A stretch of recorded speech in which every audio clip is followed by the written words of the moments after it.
un torrente vocal continuo que nos obliga a compenetrarnos con lo que nos dice, o algunos dirán que está mal cantada.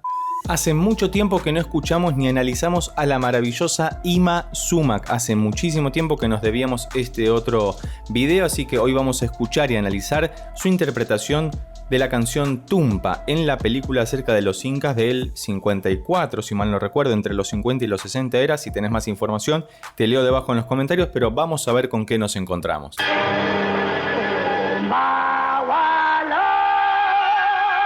La imponente cordillera de los Andes, entiendo que eso es en Perú, o si es una representación hollywoodense, está muy bien hecha para la época y fíjate que se ve en un color bastante claro para la grabación de esa época. Entiendo que fue hecho en postproducción, no fue original así, y si lo fue, bienvenido sea.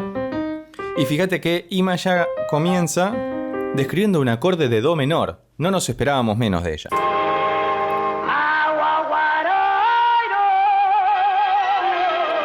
Y ahí terminó de describir la escala pentatónica, que es una escala con 5 notas.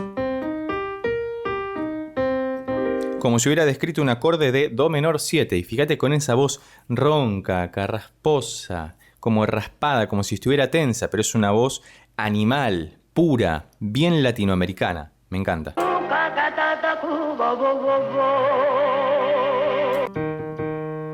Y fíjate el registro que ya está abarcando 2 octavas y acaba de comenzar la canción. Esto es maravilloso, es una de las características que hemos analizado mucho en este canal acerca de la capacidad vocal de Yma Sumac. Al igual que de cantantes como Dimash o Diana Ankudinova, que tienen un registro vocal muy amplio y pueden lucirse muy bien en todos y cada uno de ellos. Eso es algo que siempre hay que destacar porque es poco habitual.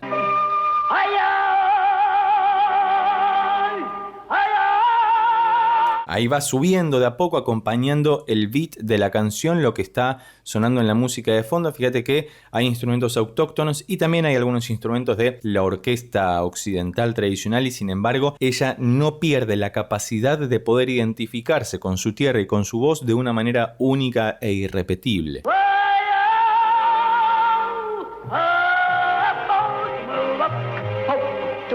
Esto me hace acordar mucho a una canción que parecía un mambo. Mambo era, que habíamos analizado, que te la dejo por aquí arriba, debajo en la descripción, donde llegaba a un Fa 6, que es altísimo, inhumano, cuesta muchísimo. Y dicen algunos que ella no ha tenido una formación ortodoxa o académica, sino que se ha formado en medio de los sonidos de la naturaleza. Y eso es algo también para destacar si ha sido así. Porque la capacidad vocal que tiene y no haberse lastimado en toda su carrera su voz sin tener técnica ortodoxa es muy importante.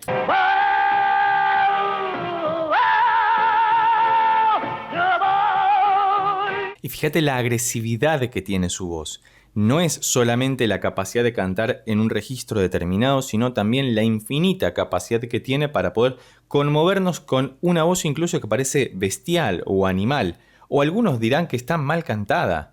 Y estarán completamente equivocados, seguramente. Y esto no va de si nos gusta o no, que puede gustarte o no. No tiene por qué gustarte todo lo que escuchás, ni tampoco tiene por qué disgustarte todo lo que escuchás. Pero me parece que siempre es muy importante abrirse a escuchar nuevas sonoridades, incluso cosas que están hechas hace 70 años y que hoy siguen teniendo vigencia porque es muy difícil de reproducir, incluso con muchísimas más habilidades desarrolladas como humanidad.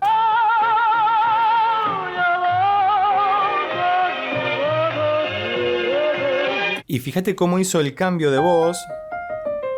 Ahora sí estaba describiendo una escala más diatónica. Fíjate cómo pasó de esa voz carraspeada, gruesa, dura, tensa, a una voz mucho más relajada cuando empezó a subir hacia los agudos. Y fíjate que el cambio fue instantáneo y pasa desapercibido. Es como si fuera un continuo vocal, un torrente vocal continuo que nos obliga a compenetrarnos con lo que nos dice, sin prestar atención a estos detalles que, cuando uno se los pone a pensar y a escuchar, son muy difíciles de abarcar.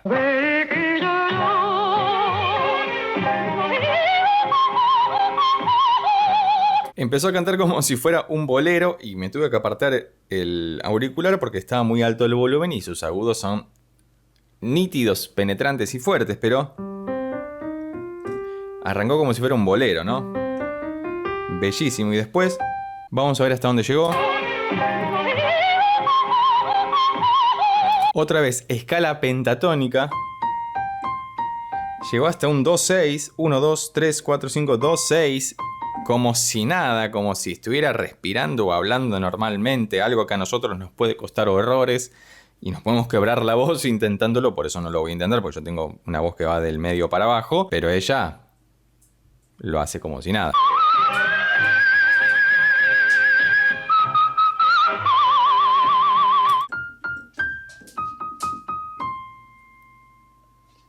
Sol 6, Sol 6, es decir, más alto incluso de lo que había llegado en el otro análisis que hicimos. No sé qué más decir al respecto, esto es demasiado, es muchísima información y fíjate que muy inteligentemente la canción había comenzado con un acorde de do menor ascendente y ahora cuando está en la parte más alta, como está en la parte más alta, tiene que volver a bajar, como si fuera la descripción de la cordillera de los Andes, ¿no? De los picos que crecen y decrecen abruptamente. Y ahora hizo un acorde de do menor, pero de arriba hacia abajo. Maravilloso.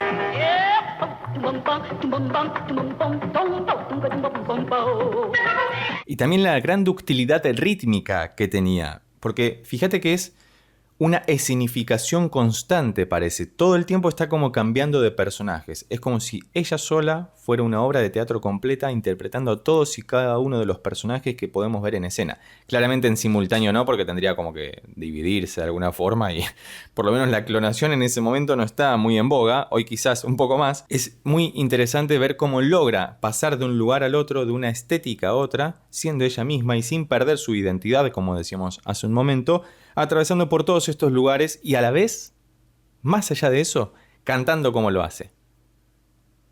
Es algo desquiciado.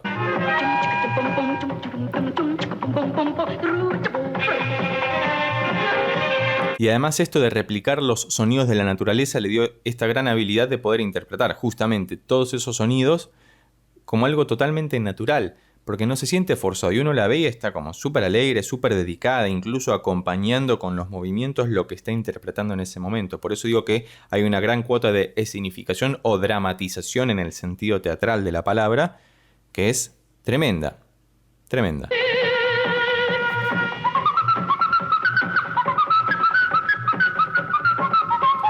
Y además,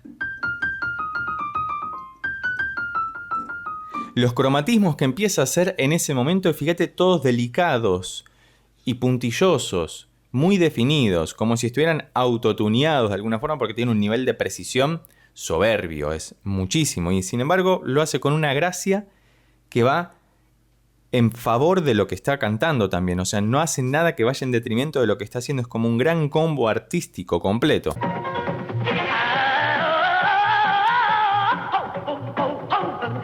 Fíjate cómo pasó desde acá y volvió a la voz carrasposa y grave, saltando 2 octavas hacia abajo de un momento al otro, como si no ocurriera absolutamente nada.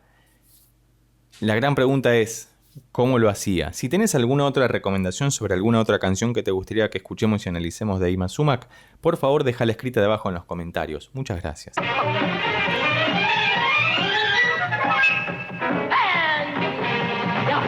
Esa, pensaron que iba a ser algo distinto o mucho más. De hecho, en un momento aparecía un piano tocando por acá arriba y estaba replicando lo que hacía Yma. Es decir, no es que Yma estaba imitando a los instrumentos, sino que los instrumentos tenían que terminar imitando a Yma Sumac por la gran capacidad vocal que tenía. Esto ha sido maravilloso. Como siempre me ha gustado mucho escuchar a Yma Sumac. Cualquier otra recomendación es bienvenida debajo en los comentarios.